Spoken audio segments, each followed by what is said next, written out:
কিয়ামতের দিন আমরা বলবো, আল্লাহ আমার আমল দিয়ে জান্নাত চাই না, আমি তোমার দয়া দিয়ে জান্নাত চাই। তোমার দয়া ছাড়া আমার কোনো উপায় নাই।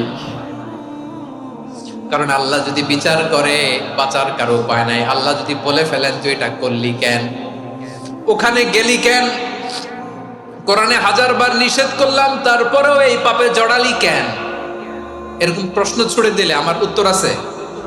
বাঁচার কোনো উপায় আছে? ও আমার কলিজার টুকরা ভাইয়েরা, মাথাটাকে নিচু করে জীবনের সব গুনার ফিরিস্তিগুলো একটা একটা করে স্বীকার করে আল্লাহরে বলেন, আল্লাহ আমি পাপী, আল্লাহ আমার চেয়ে বড় পাপী এই দুনিয়াতে কেউ নাই, আকাশের নিচে জমিনের উপরে আমার চেয়ে বড় পাপী কেউ নাই। একটা একটা করে আল্লাহ স্বীকার করি আমি পাপী, সব পাপের স্বীকৃতি দিলাম। পৃথিবী না জানুক আমি তো জানি, আমি কি পাপ করেছি হায়, আমার পাপের করলে বিচার, বাঁচার আমার নাই উপায়।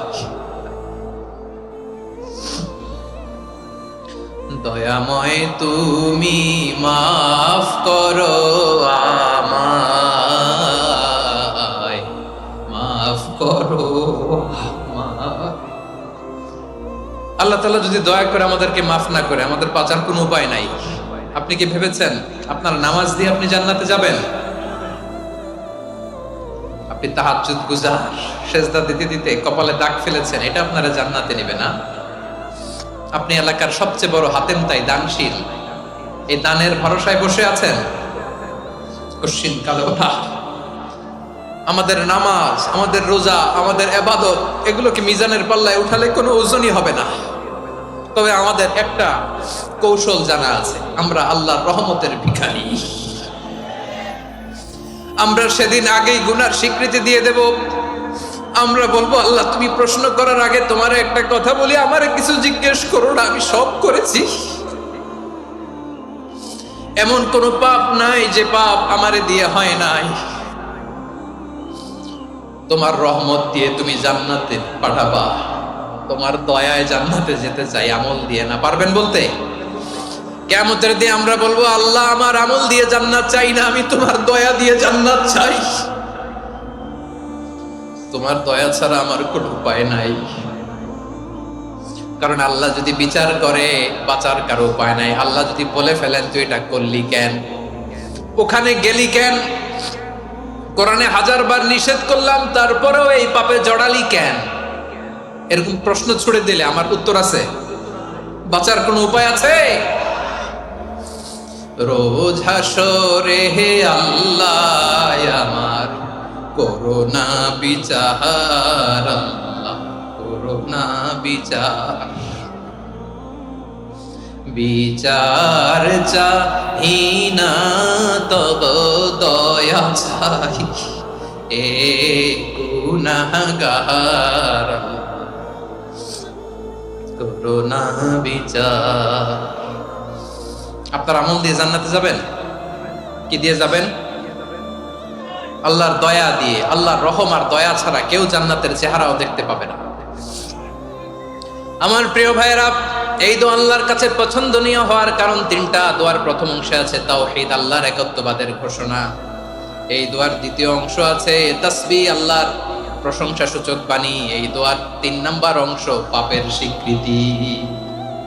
তাহলে আমরা সবাই গুনাহগার। আমরা আল্লাহর কাছে পাপের স্বীকৃতি দিয়ে বলবো, ও আল্লাহ ইন্নী কুনতু মিনাজ জালিমিন, আমরা জুলুম করেছি, পাপ করেছি, অন্যায় করেছি, আল্লাহ বুঝতে পারি নাই। শয়তানের ওয়াসওয়াসায় পড়ে, বন্ধুর পাল্লায় পড়ে, নফসের খায়েশ মিটাতে যে আল্লাহ করে ফেলেছি। তুমি গুনাহ না মাফ না করলে আমাদের গুনাহ মাফ করার দ্বিতীয় কেউ নাই। ঠিক কিনা বলেন? এভাবে অনুতপ্ত হয়ে যদি আল্লাহর কাছে দোয়া করেন, দেয়ালে পিঠ থেকে গেছে, কোনো রাস্তা নাই বের হওয়ার, ওই মুহূর্তেও আপনাকে বিপদ থেকে উদ্ধার করবে কে? বিশ্বনবী চরম বিপদে পড়লে 2টা দোয়া পড়তেন। প্রথম হলো এটা, লা ইলাহা ইল্লা আনতা সুবহানাকা ইন্নী কুনতু মিনাল যালিমিন। এই দোয়াটা আমরা বেশি বেশি পড়ব প্রিয় ভাইরা, রাজি আছেন? সবাই আওয়াজ করে পড়ুন ইনশাআল্লাহ। আমার প্রিয় ভাইয়েরা, বিপদে পড়লে বিশ্বনবী আরো একটা দোয়া পড়তেন, লা ইলাহা ইল্লাল্লাহুল আযীমুল হালিম, লা ইলাহা ইল্লাল্লাহু রাব্বুল আরশিল আযীম, লা ইলাহা ইল্লাল্লাহু রাব্বুস সামাওয়াতি ওয়াল আরদি ওয়া রাব্বুল আরশিল কারীম। এই যে বললাম, রেকর্ড হয়ে গেছে, এখন তো আর ইনস্ট্যান্ট মুখস্থ না হলো, পরে মুখস্থ করে নেবেন। আল্লাহ ছাড়া কোনো উপাস্য নাই, তিনি সুমহান, মহা সহিষ্ণু।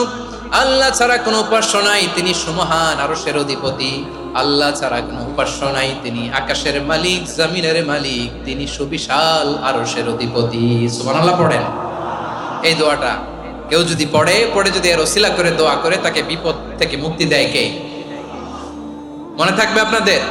তাহলে বিপদের প্রথম ধাক্কায় কি যেন পড়তে হয়? ইন্না লিল্লাহ। তারপরে কি বলে আল্লাহর কাছে নিজেকে সঁপে দিতে হয়? দেয়ালে পিঠ থেকে গেলে লা ইলাহা ইল্লা আনতা সুবহানাকা ইন্নী কুনতু মিনাজ জালিমিন। দুই নাম্বার হচ্ছে লা ইলাহা ইল্লাল্লাহুল আযীমুল হালিম, লা ইলাহা ইল্লাল্লাহু রাব্বুল আরশিল আযীম, লা ইলাহা ইল্লাল্লাহু রাব্বুস সামাওয়াতি ওয়াল আরদি ওয়া রাব্বুল আরশিল কারীম। মনে থাকবে? ইনশাআল্লাহ বলেন সবাই, আওয়াজ করে সবাই ইনশাআল্লাহ।